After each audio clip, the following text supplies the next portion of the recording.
She's danced with presidents, ridden with them, celebrated with commander-in-chiefs, mourned, and of course shared plenty of meals. Queen Elizabeth, in fact, meeting every single serving American president except Lyndon Johnson since 1951. Harry Truman was her first presidential meeting as a 25-year-old princess representing her father, the king, during a U.S. visit. She came back in 1957, now as queen. I also want to say how much I appreciate the warmth and friendliness of your reception. Receiving an all-American welcome, a state dinner hosted by President Eisenhower, and a ticker tape parade in New York. Queen Elizabeth always appearing eager to take part in American traditions and charming the public along the way, watching a baseball game with the first President Bush. Oh, I think it's great. Can we see her? Because, I mean, she came all the way from England, and it's great. It's wonderful. Meet the great lady of the world.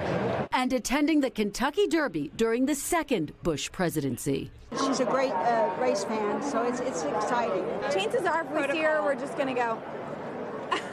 We've glimpsed other memorable moments. That famous dance with President Ford at the White House. A standing ovation when she became the first British monarch to address Congress.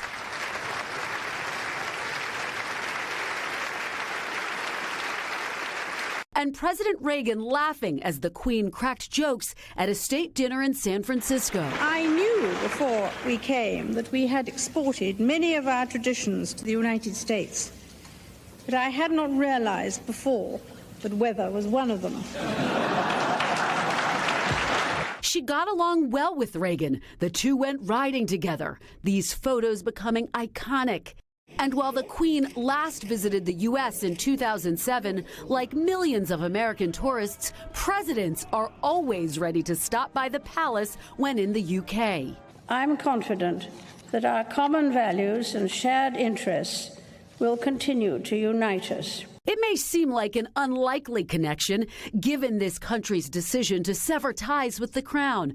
But as Queen Elizabeth said herself during America's 200th birthday, Your Declaration of Independence broke that link, but it did not for long break our friendship. a special relationship that only grew stronger during her 70-year reign. Kristen Welker, NBC News, the White House.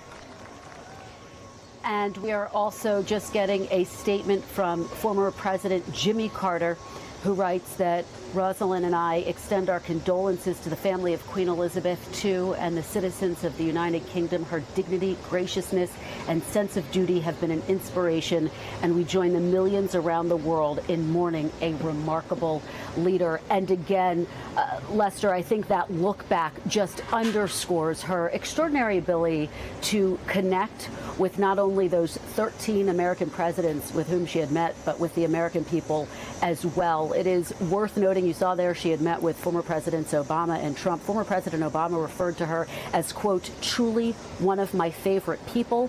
Former President Trump referred to her as a great, great woman. And again, high praise from the current commander-in-chief as well as they continue to process this news here at the White House. Again, I anticipate that we will hear from President Biden in some form today, and the flags, yet again, worth noting, have been lowered to half staff at the U.S. Capitol. Thanks for watching our YouTube channel. Follow today's top stories and breaking news by downloading the NBC News app.